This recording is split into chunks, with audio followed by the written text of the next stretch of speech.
नमस्कार दोस्तों, एक नए वीडियो पे आपका स्वागत है। दोस्तों आज के वीडियो के अंदर मैं बताऊंगा कि हमको इन्वर्टर कौन सा खरीदना चाहिए, क्योंकि जब हम इन्वर्टर खरीद के ला तो लेते हैं लेकिन बाद में हमको जो प्रॉब्लम देखने को मिलती है वो दोस्तों ये प्रॉब्लम होती है कि जो ट्यूबलाइट, पंखे, बल्ब वगैरह, दोस्तों ट्यूबलाइट और बल्ब होते हैं वो तो सही वर्क करते हैं, लेकिन जो पंखे होते हैं उसके अंदर जो हमिंग साउंड देखने को मिलती है, एक अलग तरह का उसमें आवाज़ आती है। तो दोस्तों ऐसा क्यों होता है? तो फिर बाद में हम सोचते हैं कि इसके इन्वर्टर के अंदर तो कोई प्रॉब्लम नहीं है या फिर कोई और तो प्रॉब्लम नहीं है, इसलिए इस वीडियो के अंदर आपको कंप्लीट समझाने वाला हूँ, इसलिए इस वीडियो को कंप्लीट पूरा देखिए। दोस्तों जो इन्वर्टर होते हैं वो 3 प्रकार के होते हैं।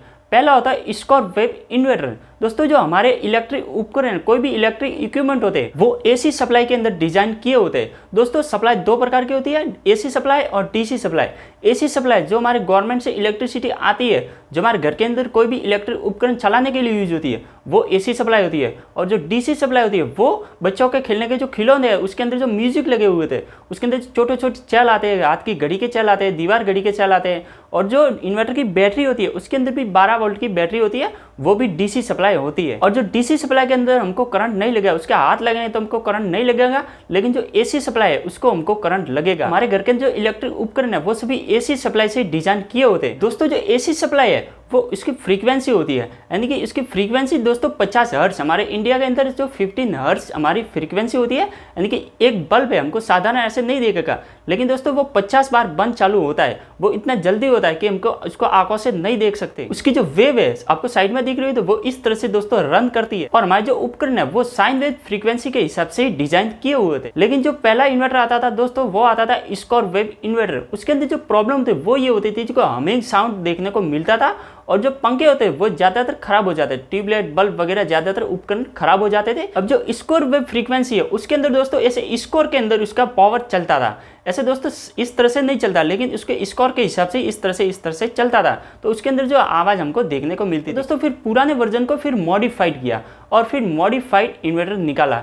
मॉडिफाइड के इन्वर्टर के अंदर जो फ्रीक्वेंसी है वो दोस्तों कुछ इस तरह से आपको साइड में दिख रही होगी, इस तरह से उसकी फ्रीक्वेंसी दोस्तों होती थी, लेकिन उसके अंदर दोस्तों जो आवाज़ है वो थोड़ी कम होती थी। जो पहले आवाज़ होती थी उससे काफ़ी कम होती थी और उसके अंदर जो उपकरण है वो भी इतने खराब नहीं होते थे। अब हमारे जो गवर्नमेंट से सप्लाई आती है, लाइट आती है, तब तो जो उपकरण है वो सही से वर्क करते हैं, पंखे वगैरह कोई भी आवाज़ नहीं करते, लेकिन लाइट कट जाने के बाद जो आवाज़ है वो दोस्तों हमको सुनने को मिलती थी। और जो इन्वर्टर होता है उसके अंदर भी हमको आवाज़ सुनने को मिलती है। जो फैन होता है, फैन की तो आवाज़ आती है, लेकिन उसके अंदर ट्रांसफार्मर लगा हुआ होता है उसके अंदर से बहुत सारी आवाज़ आने लगती थी। और फिर जो मॉडिफाइड इन्वर्टर है उससे भी एडवांस वर्जन निकाला, उसके अंदर प्रॉब्लम आ रही थी तो उससे भी एडवांस वर्जन निकाला, साइन वेव इन्वर्टर, और इसको प्योर साइन वेव भी बोला जाता है। तो जो साइन वेव फ्रीक्वेंसी है और हमारे गवर्नमेंट की जो इलेक्ट्रिसिटी आती है उसकी जो फ्रीक्वेंसी है दोनों एक समान ही है। जो इन्वर्टर होता है उसके ऊपर भी दोस्तों ऐसे लोगो दिया हुआ होता है, उसके अंदर भी इस तरह से दोस्तों आपको दिखेगा। तो दोस्तों ऐसा दिखे ना तो आपको समझ जाना चाहिए कि ये प्योर साइन वेव इन्वर्टर है। और जो साइन वेव इन्वर्टर वो थोड़ा महंगा होता है, क्योंकि जो मॉडिफाइड इन्वर्टर वो सस्ता होता था, ये थोड़ा सा महंगा, क्योंकि इसके अंदर जो फ्रीक्वेंसी है उसके हिसाब से डिजाइन की होती है,